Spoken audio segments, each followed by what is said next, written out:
Ladies and gentlemen, good afternoon and thank you for joining us today for this masterclass with Colombian chefs Eduardo Martinez and Antonuela Ariza, and a special guest, Tatiana Rojas, lead researcher of the Useful Plants and Fungi of Colombia project. Colombia is the second most biodiverse country in the world. Our territory is home to more than 26,000 registered species of plants, of which at least 5,803 are reported to have some sort of use by humans. The variety of fungi can be as high, however, this has yet to be discovered. To continue to protect our natural treasures and discover new and exciting uses, Colombia's Humboldt Institute has joined efforts with Kew Gardens, one of the leading botanical research institutions in the world. Through the Newton Caldas Fund, Colombia and the United Kingdom are financing the Useful Plants and Fungi of Colombia project, which brings together British and Colombian scientists to develop marketable uses for native plants and fungi, which adds to their value and motivates the sustainable use of biodiversity whilst protecting the surrounding natural resources. This represents an enormous opportunity to develop a bioeconomy for our country. As an example of the potential derived from bioeconomy, Antonuela and Eduardo founded Minimal, a creative and research gastronomy organization and restaurants. Their recipes are based on indigenous ingredients to highlight the traditional and diverse cuisine of Colombia. To guide us through the science behind these recipes and to tell us more about the work being developed between Colombia's Humboldt Institute and Kew Gardens, Tatiana, the project's lead researcher, will also be joining us. Before I pass on to our chefs, I want to thank you all for joining us today, and we do hope you enjoy being transported to Colombia and exquisite cuisine. It is my pleasure to introduce you to Antonuela, Eduardo, and Tatiana. Thank you very much.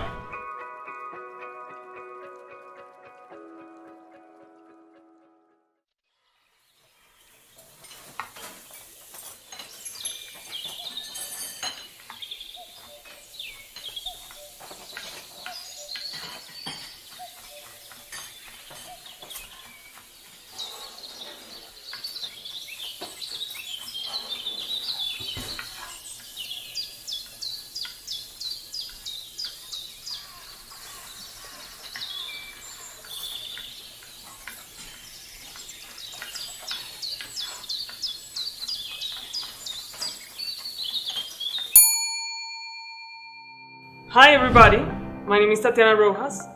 I'm an economist at the Instituto Humboldt in Colombia, and I'm very glad to be here today with both Antonuela and Eduardo, that are the chefs and owners of the restaurant Minimal in Bogota, Colombia. As part of our experience today, we're gonna have a conversation about biodiversity and cuisine. So I wanted to first tell you that this is very important because Colombia is the second most biodiverse country in the world.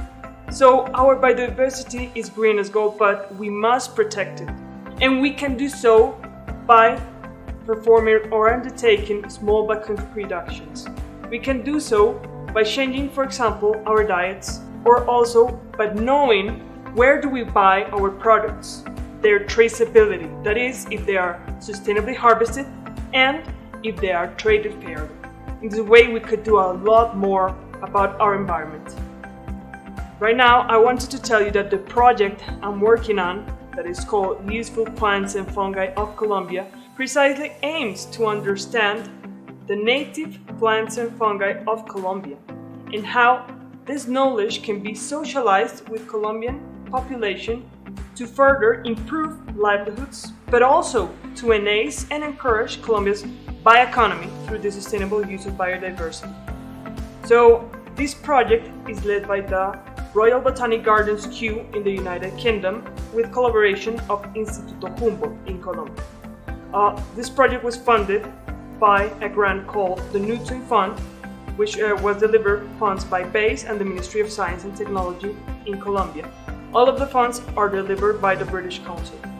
Right now we're more than 50 researchers in both countries, and we are undertaking pioneering research to protect our biological assets, but also to understand and also highlight uses by local communities, by businesses, and by people in general, to also take all of this to livelihoods, local governance systems, and diversified economic profit margins. We have, right now, prioritized 20 plant species and 5 fungi species of Colombia. These plants and these fungi are not only potential in this country, but also in the world. And today, with this conversation that we're gonna have with both Antonuela and Eduardo, we can use them in our day-to-day diets. So, with no more introductions, I'm very excited to be here today with both Antonuela and Eduardo in their kitchen as their guests. Let me handle the word to both Antonuela and Eduardo. I'm very excited to be part of their kitchen today. Thank you, Tatiana. Thank you very much for this invitation. Thank you to the Embassy of Colombia in the United Kingdom. We are very happy to be part of this project. No, increíble esta colaboración, o sea, a mí me parece de verdad sorprendente estar hablando entre Inglaterra y Colombia y hablando de biodiversidad y cocina, que yo sí estoy convencido que estamos en una coyuntura del planeta donde la cocina sí puede hacer como la diferencia en la manera en que nos estamos relacionando con la naturaleza.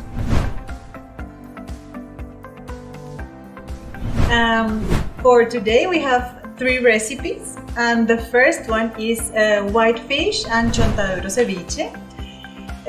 Ceviche is very important for summertime, for hot weather. It's great for those days at the beach or in a park, and it's very easy to make. It's like a family meal. Sí, pues nosotros escogimos la receta porque nos parecía que tiene que ver todo con el tema que estamos conversando, que es el uso que se le ha dado a la biodiversidad en un país tan biodiverso como Colombia. El Chontaduro está ligado, por ejemplo, a muchos de los mitos de origen tanto de los pueblos indígenas del Pacífico como de la Amazonía. Y lo escogimos en esta receta especial que era ceviche de pescado con Chontaduro, porque hay una historia muy linda en el Baupés y dicen que el Chontaduro era del mundo de los peces, que el hombre se lo tuvo como que robar, el hombre papagayo le robó el Chontaduro para traerlo al mundo de los hombres. Y en Amazonía es muy importante las temporadas de cosecha de los árboles con el sabor de los pescados. Los abuelos saben muy bien qué pescado hay que comer en qué época para saber cuál es el más delicioso.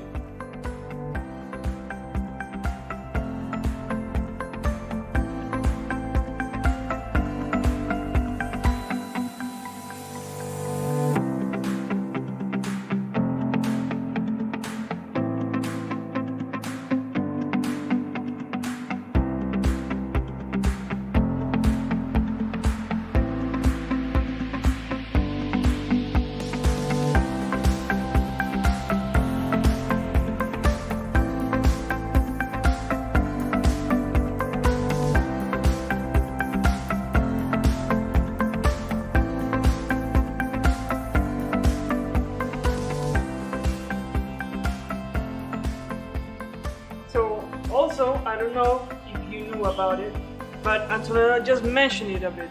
Chontaduro palm is one of the most domesticated plants in Colombia and in South America. But also, it can be found in the lowlands of Colombia, that is, Chocó biogeográfico or biogeographical Chocó, and also it can be found in interandean valleys. So it is also very, very nutritious because of its contents of proteins, also fats and vitamins. It can be eaten boiled, in jams, juices, and also in it can be said flours, right, for soup preparations. I also wanted to tell you a lot more interesting facts about Chontaduro. For example, it can be also used in the cosmetic industry. Its oil could be employed as an input for creams, shampoos, and even soaps. But also, due to its rapid growth, communities use the palmetto for food industry. Moreover, it can be used also for house construction, and the young leaves for the manufactured textile industry because they dye clothes in green color. Our next recipe are lamb chops with Borojo and porter beer with some native potatoes. This recipe is amazing because Borojo is very floral, aromatic, and it has many other values. Sí, es bien interesante, ¿no? Porque además el otro dato es que es familiar también del café, es de esa misma familia botánica de las rubiáceas. Y también sus semillas se usan en el Chocó como para hacer una bebida estimulante, se tuestan y se hace una bebida estimulante. La otra cosa como que es sorprendente, que ojalá uno pudiera como compartirlo allá, es el aroma tan increíble. Cuando los borojos empiezan a caer en el bosque, a uno el olor hace que los encuentre, como es tremendo.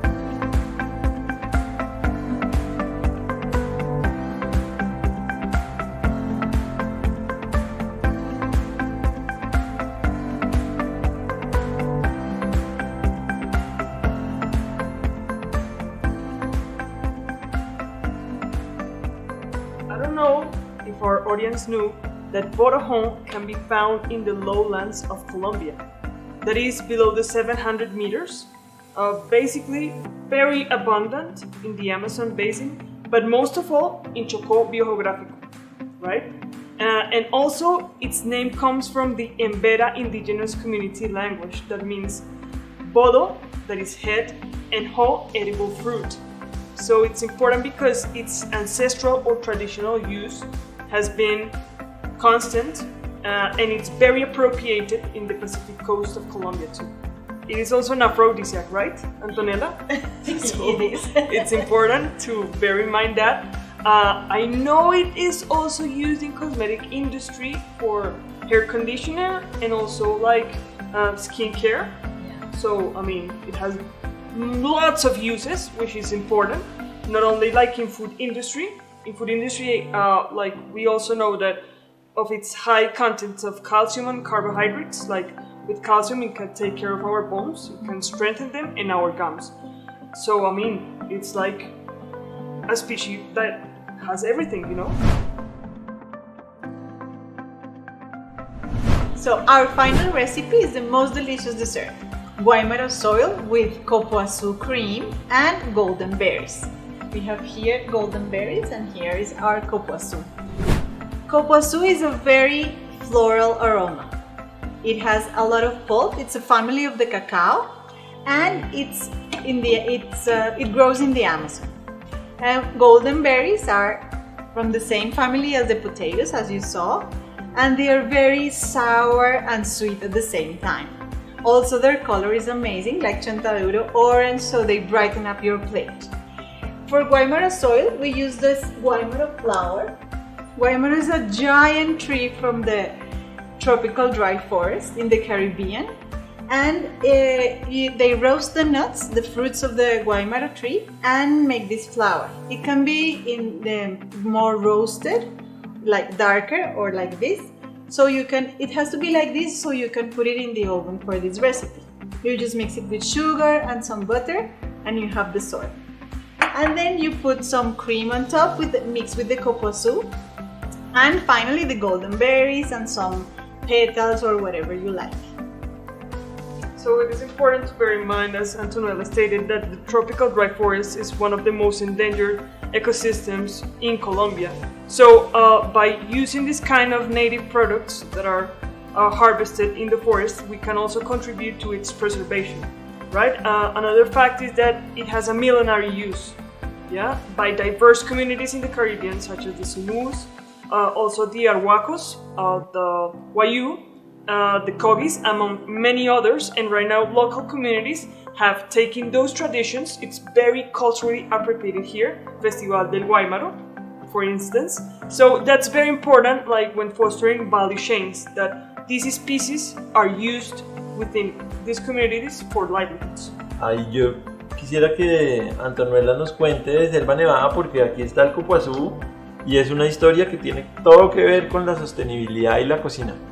Selva Nevada is a project we started 14 years ago, and we started working with communities in the Amazon region because we saw that they were working in taking care of the forest.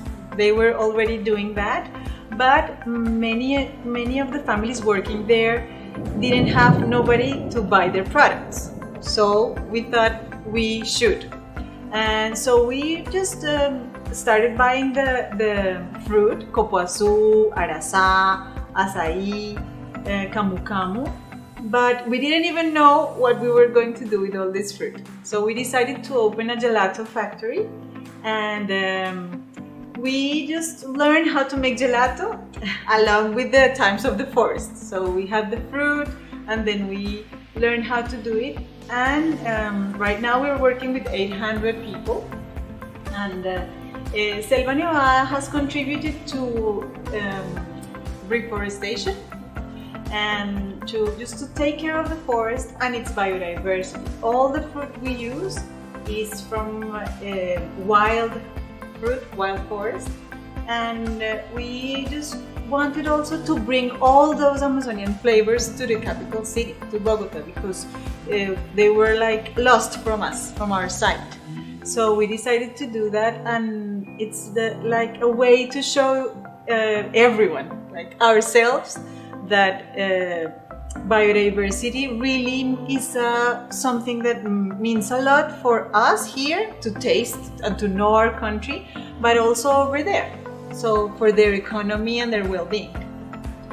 No, yo creo que finalmente uno lo que se da cuenta como en esta conversación es todo lo que está sucediendo en Colombia y ver que realmente sí se está construyendo una oportunidad con la biodiversidad y que eso sí es posible.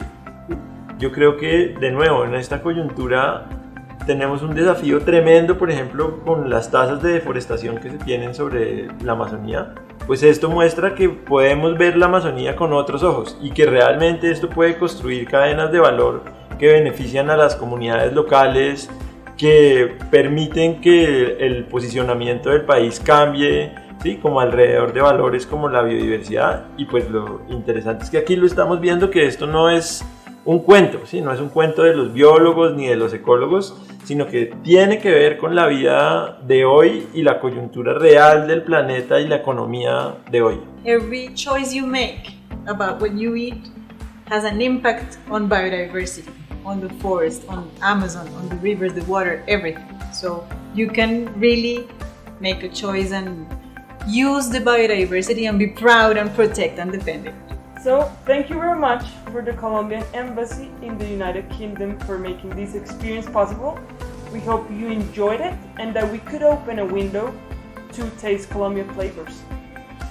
Bueno, yo creo que esta conversación sirvió para mostrar cómo hoy como nunca lo que decidimos comer está relacionado con la conservación de la Amazonía, con la conservación del bosque, ¿sí? Y es muy interesante pensar que esa decisión que estamos tomando cada comensal y cada cocinero tiene que ver con la conservación del planeta.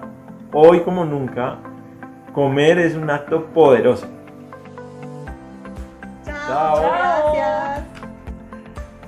¿Me pasas el Chontaduro? Estás antojado. ¿Sí qué?